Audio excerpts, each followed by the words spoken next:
8h01, vous êtes sur Studio Kalita, Olivier Granilic au micro pour une heure d'information depuis Studio Kalita, une heure d'information israélienne et internationale, bien entendu. Dans un instant, nous allons vous donner le premier journal d'information de cette matinée. À 8h15, nous recevrons notre premier invité dans cette heure d'information. Il s'agira de Emmanuel Navon, professeur Emmanuel Navon, qui nous parlera du rôle de la Russie en Syrie après les événements de ce Shabbat à la frontière avec la Syrie. 8h25, ce sera l'heure de notre page historique avec notre amie Eliana Grinkel qui nous parlera ce matin de Avraham Stern. 8h35, comme chaque jour, la revue de la presse et des médias israéliens que j'aurai le plaisir de vous présenter. Et à 8h45, nous aurons en studio deux invités. Il s'agira de Chaim Rosenfeld qui s'occupe de l'Institut du Troisième Temple ici à Jérusalem. Et nous aurons aussi Joseph Dingy qui est le président de la Chambre de commerce Côte d'Ivoire-Israël. Nous parlerons justement des relations entre la Côte d'Ivoire et Israël. Ce sera donc à 8h45 dans notre studio en direct sur Studio Kalita. Je rappelle que pour nous suivre, vous pouvez télécharger notre application Studio Kalita, donc sur Apple Store ou sur Google Play. Et bien entendu, vous pouvez nous suivre sur Facebook et sur notre site studiokalita.com. Nous commençons tout de suite cette heure d'information par le premier journal donc de cette matinée avec le calme qui est revenu à la frontière avec la Syrie. Après un Shabbat donc très tendu, les habitants du plateau du Golan et de la Haute-Galilée ont retrouvé une routine paisible.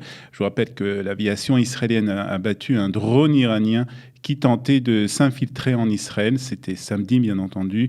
Ensuite, un F-16 israélien avait été la cible de l'armée syrienne. Les pilotes israéliens avaient réussi à s'éjecter avant que leur appareil explose dans l'espace aérien israélien. Un des pilotes est d'ailleurs sorti de l'hôpital hier. Le second est toujours hospitalisé, mais ses jours ne sont plus en danger. C'est ce qu'a communiqué un porte-parole de l'hôpital Rambam à Haïfa. Ce matin, le chef de l'aviation israélienne a félicité les aviateurs israéliens qui ont réussi à se sauver de l'engin qui a explosé. Vous avez pris une bonne décision, a déclaré le général Avikam Norkim. Le Premier ministre israélien Benjamin Netanyahou a lui réaffirmé que l'aviation israélienne, qui a effectué samedi une série de raids en Syrie, a porté un coup sévère à l'Iran et aux forces du régime syrien. C'est ce qu'a déclaré le Premier ministre Benjamin Netanyahou.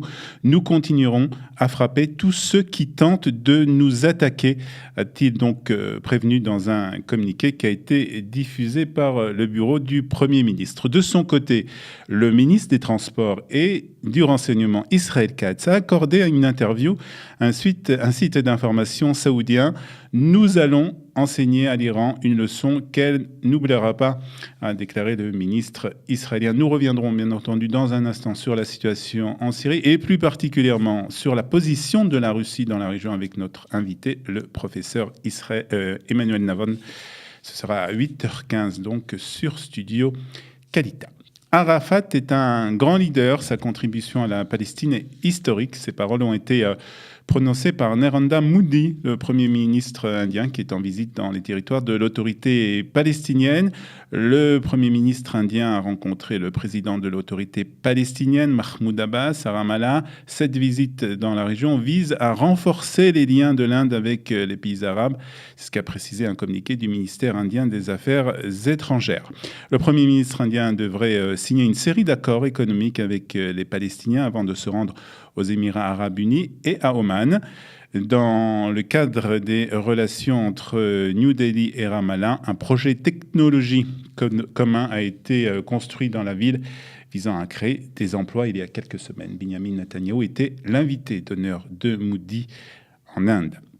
Les recommandations de la police concernant les enquêtes du Premier ministre devaient être en tout cas publiées demain, mais le procureur général israélien Avichai Mandelblit a ordonné à la police de ne pas soumettre ses recommandations jusqu'à ce qu'une décision soit rendue publique concernant un appel qui a été déposé auprès de la Cour suprême d'Israël contre la publication justement de ces recommandations. L'appel a été déposé par un avocat, l'avocat Yossi Fuchs, un militant du parti Habayit Hayoudi. La Cour suprême d'Israël devrait se prononcer dans les prochains jours. Dans l'opposition, on accuse une fois de plus le Premier ministre d'essayer de retarder encore la publication des recommandations de la police. En réaction, Benjamin Netanyahu a déclaré dans un post sur Facebook qu'il n'avait aucun rapport avec l'auteur de cet appel devant la Haute Cour de justice israélienne. « Je n'ai pas eu connaissance de cette affaire », a déclaré Benjamin Netanyahu dans un post sur les réseaux sociaux. Mais on peut s'imaginer quel sera le contenu des recommandations de la police, a ajouté le Premier ministre. Le président de la coalition a hier retiré un projet de loi ayant pour objectif d'annexer les implantations israéliennes en Judée et Samarie de l'agenda de la commission des lois de la Knesset. C'est ce qu'a annoncé hier le porte-parole de la Knesset. La raison invoquée de la situation sécuritaire dans le Nord, le projet de loi qui a été écrit par Yoav Kish du Likoud et Bezalel Smotrich de la Beit Hayoudi cherche à faire appliquer la souveraineté israélienne sur tous les secteurs des implantations juives en Judée et Samarie qui se trouvent actuellement sous la tutelle, sous l'autorité militaire. Elle sera probablement repoussée jusqu'à la prochaine réunion de la commission des lois. Avi Gabay, le chef du Parti travailliste, a affirmé qu'un tel projet de loi provoquerait une attaque terroriste diplomatique contre Israël. L'ancien chef de la coalition, David Bitton, a été lui interrogé pour la 7e fois hier au siège de la brigade antifraude de la police israélienne à Lod, dans le cadre d'une enquête sur une suspicion de corruption dans les villes de Rishon LeZion et de Tel Aviv.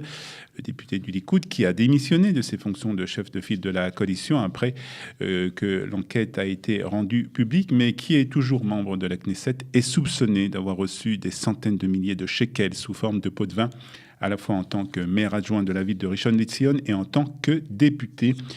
Le député a, comme les fois précédentes, choisi de garder le silence et n'a pas répondu aux questions des enquêteurs.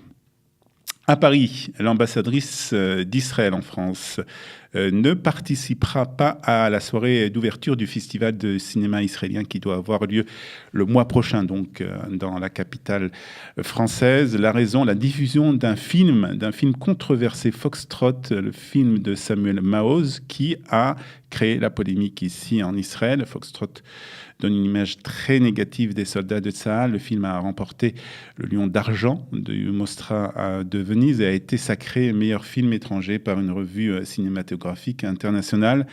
L'ambassade a suggéré à la direction du festival de choisir un film qui ne suscite pas la controverse pour sa soirée d'ouverture, mais à la suite de son refus, le ministère de la Culture et sa ministre, Miri Regev, ont décidé que l'ambassadrice ne sera pas présente à cette soirée. L'ambassade d'Israël en France est fière de soutenir le festival du cinéma israélien à Paris depuis sa création il y a 18 ans.